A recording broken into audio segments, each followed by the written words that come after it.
Machiavelli was banned, burned, and despised for 500 years, not because he was wrong, but because he was too right. And today you're going to hear what he wrote about the nature of women that no one has the guts to say out loud. If you've ever done everything right with a woman, you were attentive, you were consistent, you were everything she said she wanted, and still got overlooked for a guy who didn't put in half the effort you did, then this video isn't just interesting to you. This video is necessary, because the mistake wasn't what you did, it was what you still haven't understood about how female desire actually works. Before we go any further, drop a comment right now. Have you ever played it perfectly with a woman and still lost to a guy who clearly wasn't trying as hard? Type yes or no, because by the time this video is over, you'll finally understand exactly why that happened. I'm going to talk about the one thing women actually want, not what they say they want in conversation, not what they post online, not what they tell their friends, what they feel in their gut, that raw, primitive pull that makes a woman leave a perfect man for the wrong one over and over again her entire life without ever being able to explain why. And to truly understand this, you're going to need three minds: Machiavelli, Carl Jung, and Marcus Aurelius. Three thinkers separated by centuries who, without ever knowing each other, arrived at the same devastating conclusion about female desire. But before we get to Machiavelli, which is where everything explodes, you need to understand the mistake Marcus Aurelius identified 2,000 years ago, a quiet, invisible mistake that most men make every single day without realizing it, and that kills any chance of attraction before it ever has the opportunity to begin. Marcus Aurelius wrote in his Meditations, "You have power over your mind, not over outside events. Realize this, and you will find strength." Most people read that as cheap motivation. Few understand what that sentence actually means when you apply it to the psychology of attraction.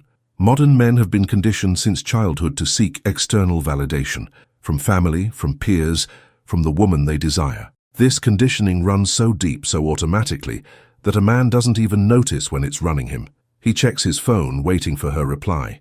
He changes the subject the moment he senses she's losing interest. He agrees with things he'd push back on in any other conversation. He reshapes his personality in real time, like a mirror, trying to reflect back whatever he thinks she wants to see. And all of that, every single bit of it, sends a message he never intended to send. I need you to feel complete. And she picks up on it, not consciously, not analytically. She picks up on it viscerally, the way an animal senses fear in another creature before it even sees it move. Female biology was calibrated over thousands of years to identify the man who is genuinely strong on the inside, the one who doesn't crumble under social pressure, who doesn't reshape his identity to be liked, who stays exactly who he is regardless of approval or rejection, because that man, in the ancestral context, was the one who survived, who protected, who led, and female instinct still searches for him today, even when she'd consciously tell you something completely different. Stoicism is not a philosophy of coldness or detachment. It's a philosophy of absolute internal mastery, and the man who has that mastery doesn't chase attention, doesn't beg, doesn't explain himself. He simply exists with a presence so grounded that people, and women included, are drawn toward him without being able to explain why. Think about this honestly. Have you ever changed your behavior, your opinion, your whole mood based on how a woman reacted to you? Have you ever sent an apology without even knowing what you'd done wrong? Have you ever felt that low-grade anxiety of waiting to see how she'd respond? The Stoics had a name for that. They called it the loss of the hegemonikon, the internal governing force that keeps you anchored to who you are. And that loss, however small it seems, kills attraction instantly. No way back. If this is already landing for you, hit the like button now, because what comes next is where Machiavelli enters, and he's going to say the most brutal, most honest, and most ignored truth about female desire you've ever heard.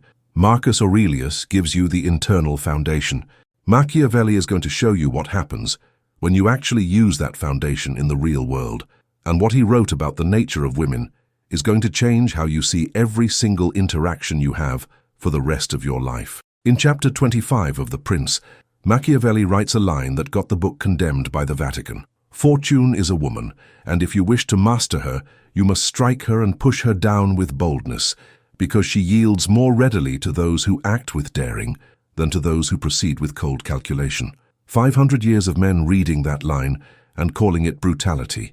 as if Machiavelli were describing physical force. But that's the mistake of someone who reads without understanding the context. He wasn't talking about physical strength. He was talking about virtù, the internal quality of the leader who doesn't bend under pressure, who advances even when the terrain resists, who holds his direction even when everything around him is pushing him to retreat.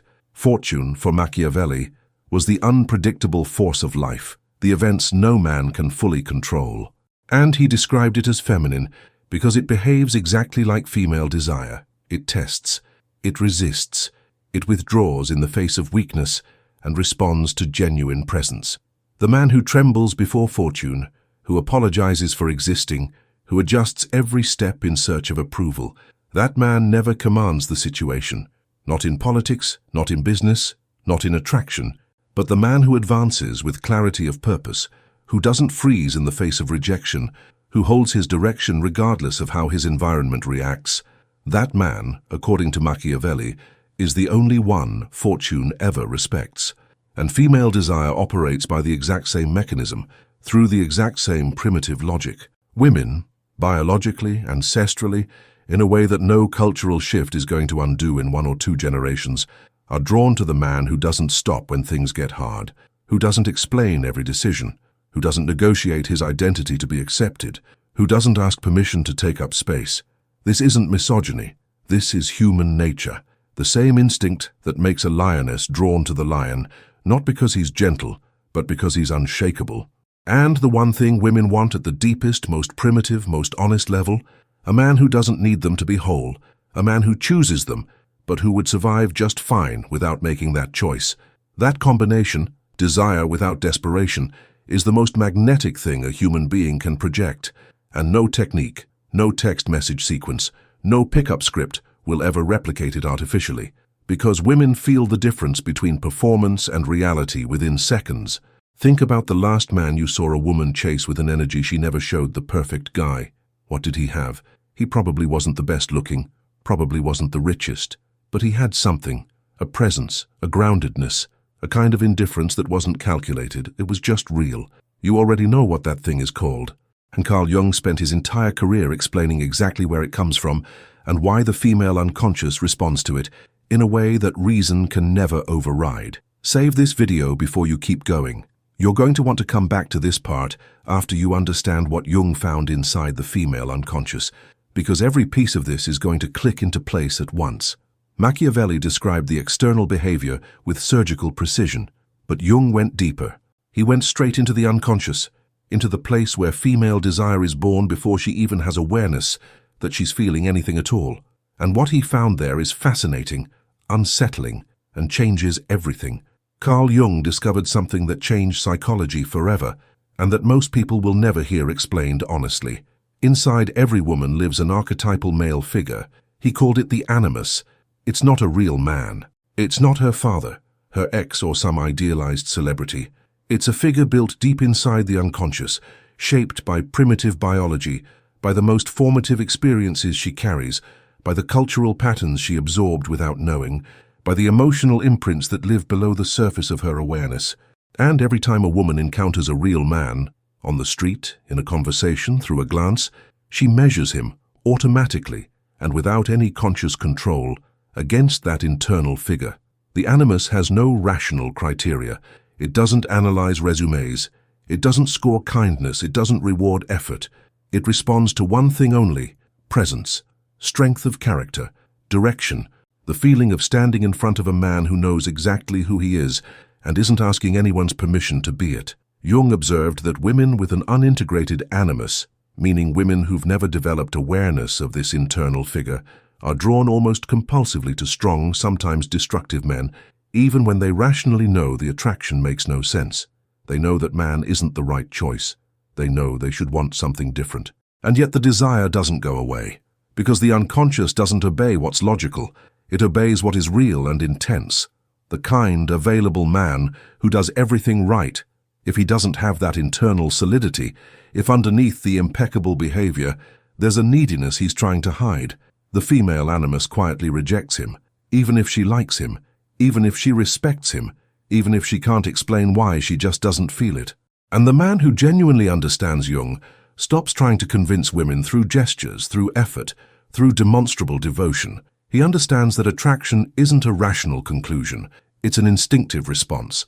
And instinctive responses only shift when the man's internal reality shifts, when he stops being someone who tries to attract and becomes someone who naturally draws people in through the sheer weight of who he is. Be completely honest with me in the comments.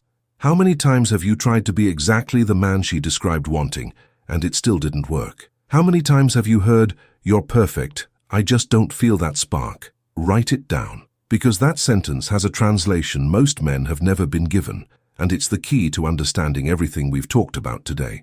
So we have Marcus Aurelius saying that internal mastery is the foundation of everything. Machiavelli saying that the man who advances without asking permission is the man fortune respects, and Jung saying that the female unconscious was wired to respond to that kind of presence in a way logic will never be able to shut off. But how does any of this become practical? How does a man take 2,500 years of philosophy and apply it to a conversation, a posture, an attitude he carries into a room today? That's where Stoic seduction comes in, and it's simpler and far more devastating than any technique you've ever been taught. Modern seduction culture is completely wrong. It sells techniques, the right words, text message frameworks, how to act on the first date, the third date, when to go for the number. As if a woman were a system with a secret combination, crack the code and she opens automatically, and the result is a generation of men who come across like robots running scripts. Women pick up on it immediately, because the female instinct was trained over millennia to distinguish what's genuine from what's a performance. Stoicism teaches the opposite. Real attraction is born from genuine indifference to the outcome, not the calculated indifference some coaches teach as a tactic. Pretending you don't care to seem mysterious, that's just another performance, and performances collapse under pressure. Stoic indifference is different. It comes from a man who has built a life so full, a mission so clear, an identity so grounded, that he genuinely doesn't need anyone's validation to feel complete. When you stop needing, you stop chasing. When you stop chasing, your body language shifts. Your voice shifts. The way you hold eye contact with a woman shifts, because you're no longer searching for approval in that gaze, you're simply present. And that presence, that internal state of completeness, is the single most magnetic thing a man can communicate. Marcus Aurelius wrote, "Stop being jerked around by what other people feel and think about you." Applied to masculinity, that sentence is a complete revolution. The man who doesn't need a woman to approve every move he makes, who doesn't anxiously wait on every reply, who doesn't adjust his personality on the fly to be accepted, that man is rare in the modern world, genuinely rare. And precisely because of that, when a woman encounters one, she feels something she can't name, something her friends will call chemistry or a vibe, but that actually has a much more precise description. She is standing in front of a man who belongs entirely to himself, and that activates a level of attraction that no amount of strategic kindness will ever come close to reaching. Now I need you to be completely real with yourself. Are you building something in your life that would exist with the same intensity even if no woman were watching? A mission, a purpose, an identity that doesn't need approval, doesn't need a relationship, doesn't need external validation to make sense? If the honest answer is no, you just found the root of the problem. And the good news is that it changes. Not with a technique, with a decision. Subscribe if you haven't already. The next video is going to break down the 7 Jungian archetypes women unconsciously test men against, and how the Stoic man responds to each one in a way that flips the entire dynamic. But before you close out this video, I need to leave you with the synthesis, the one thing that connects Machiavelli, Jung, and the Stoics into a single sentence. The real, honest, and final answer to what women desire at the deepest level there is. Machiavelli called it virtù. Jung called it individuation. Marcus Aurelius called it hegemonikon. 3 different civilizations, 3 completely distinct systems of thought, one identical conclusion. The man who belongs entirely to himself is the man a woman desires most. Not because it's a seduction strategy, but because it's the purest and rarest expression of masculinity, and the female unconscious was calibrated over millennia to recognize it and respond to it without asking logic for permission. You don't need techniques. You need clarity about who you are, where you're going, what you won't tolerate, what you won't beg for, what you'll build regardless of whether anyone is watching. When you get there, and you will get there if you decide to, women won't be a goal you chase with anxiety. They'll be a natural consequence of who you've become, not the destination, the byproduct. And that shift from the man who chases to the man who draws isn't cosmetic. It's structural. It's the difference between building your life on scarcity or on abundance, between existing to be approved of or existing to build something real. This isn't theory. It's history. It's philosophy. It's deep psychology. It's the truth that 3 of the sharpest minds who ever lived arrived at independently, and that the modern world prefers to ignore because it demands something most people aren't willing to pay: complete ownership of who you are. The question isn't how to win a woman. The question is, what kind of man are you building while she hasn't arrived yet? Drop a comment telling me what hit hardest in this video. And share it with the man in your life who needs to hear this. Not what he wants to hear, what he needs. See you in the next one. Memento mori.